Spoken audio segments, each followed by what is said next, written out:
ये लास्ट वाला वीकेंड कितना बोरिंग था।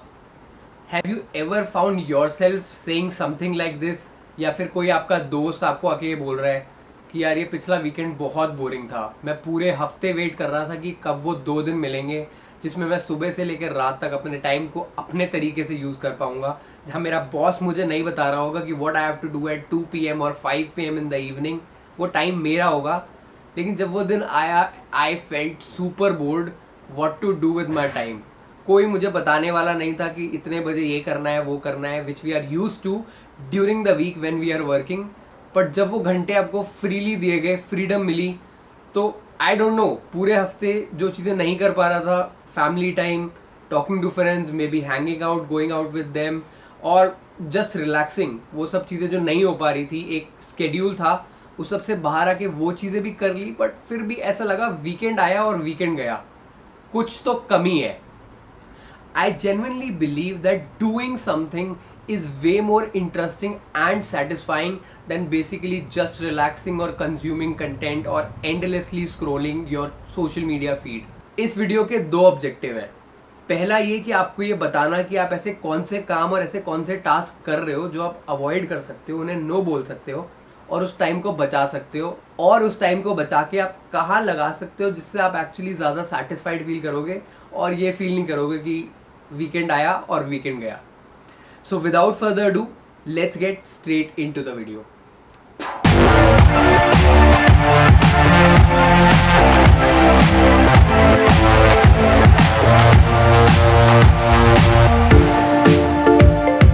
Number 1, sorry, I am not in the loop. Loop में रहने का मतलब है एसेंशियली उन एक्टिविटीज़ या उन टास्क में इन्वॉल्व होना जिनको आप बहुत आसानी से अवॉइड कर सकते हो, जो एक्चुअली आपके हैं ही नहीं। Let's take an example to understand this.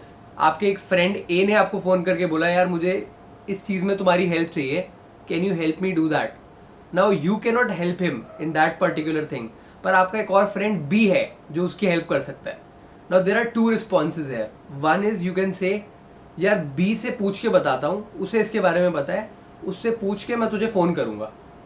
Number 2, यार मेरे फ्रेंड बी को पता है, मैं उसका नंबर तुझे फॉरवर्ड कर रहा हूँ, मेरा रेफरेंस लेके उससे बात कर ले। अगर आप पहली अप्रोच फॉलो करते हो और बोलते हो कि मैं उससे पूछ के तुझे बताऊंगा, तो एसेंशियली आप अपने आप को एक ऐसे टास्क में फंसा रहे हो जो आपका है ही नहीं। क्यों आप बी से पूछ के उसे बताना चाह रहे हो? He can always talk to him, which is the approach to just connect those 2 people and tell him that आप मेरी रेफरेंस से उससे बात कर लो, कोई प्रॉब्लम आई then I will get in. Unnecessary Narad Muni बनने की जरूरत नहीं है, उन दोनों को कनेक्ट कर लो और अपने आप बाहर आ जाओ।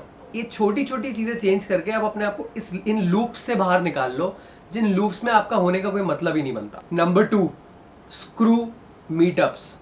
मीटअप्स और हैंग आउट करने में मज़ा तो बड़ा आता है, and I also love meeting and hanging out with my friends.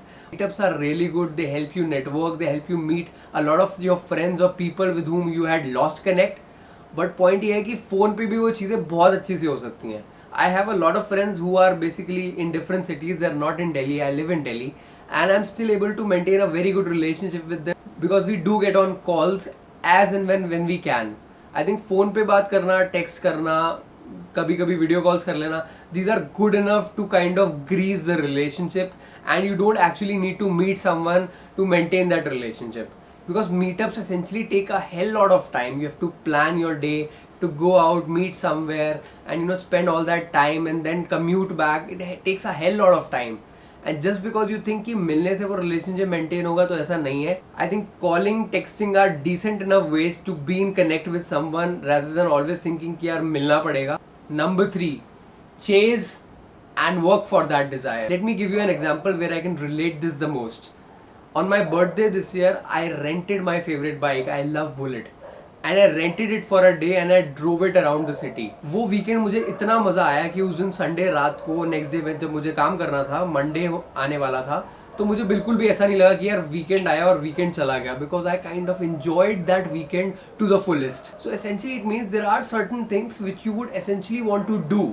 I think वो एक दिन की weekly dance class when you are going and actually learning how to dance because you loved how Ranveer Singh was dancing on that song would essentially fuel you way more and give you a lot more happy energy than watching Ranveer Singh on the screen dance. It will essentially make you feel happy, but going and doing that would make you a lot more happy.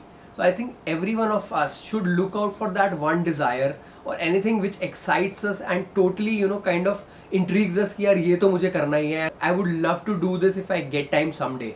And actually going out and doing and working for that desire and doing it would fuel you with a lot of satisfaction, which essentially would make you feel what a lovely weekend I have had. Number 4, redefine hanging out. Friends के साथ hang out करने का पहला मतलब मेरे दिमाग में ये आता है किसी कैफे में जाके कुछ खाना.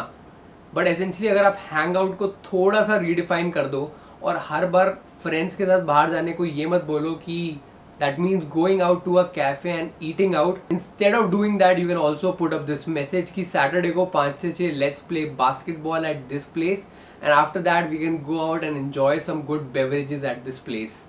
I think this would be way more fun than always planning to go out and eating out at a cafe. You can also plan some interesting activities together. For example, let's assemble at this one friend's place and let's cook food together, or let's play these board games together, or let's go out and do these fun activities together, maybe going out on a cycling ride together. Win that argument with your group like Harvey Specter and make them do the things that you want to do. Number 5, traffic university. It's a very very interesting point and another one of the points that I've learned from the book The 5 AM Club by Robin Sharma. तो traffic university नाम से ही काफ़ी significant है कि traffic में और commute में जो हम टाइम लगाते हैं आजकल, तो we are usually working from home due to the COVID situation, but जब हम ट्रैवल करते हैं, कम्यूट करते हैं, तो एसेंशली इतना टाइम वेस्ट कर देते हैं which could have been used for certain learning और सम लर्निंग. 5 AM क्लब में एक स्टैट बताया हुआ है कि अगर एक इंसान 60 मिनट जाने आने में to and fro 60 and 60 back अपने ऑफिस में लगाता है अपनी लाइफ में, 1200 days of his life travelling में ही खत्म कर देता है. That's a huge chunk of your life. So the book suggests that all this commute time can be converted into a university wherein you can learn from podcasts, audiobook, and essentially do things which you are not otherwise getting specific time for. So the book suggests that instead of driving to work, आप कोई public transport use करो, essentially metro, where in you don't have to bother about the journey and you can focus on doing the things that you want to and use that commute time. For example, मुझे बहुत अच्छे से याद है when I used to travel to Gurgaon, I used to use that commute time by metro and I used to read the paper, read a few books, and if you are a content creator then you can basically write your script as well during that time. Number 6, learn saying no. I think it's a very cliche topic. बहुत लोगों ने सुना होगा कि ना बोलना सीखो, but एक अलग पर्सपेक्टिव से सोचते हैं. वॉरेन बफेट ये कहते हैं कि एक सक्सेसफुल और एक बहुत सक्सेसफुल आदमी के बीच में एक फ़र्क बहुत ज़्यादा देखा गया है, और वो फ़र्क ये है कि जो बहुत सक्सेसफुल बंदा है उसे ना बोलने में बहुत दिक्कत नहीं होती.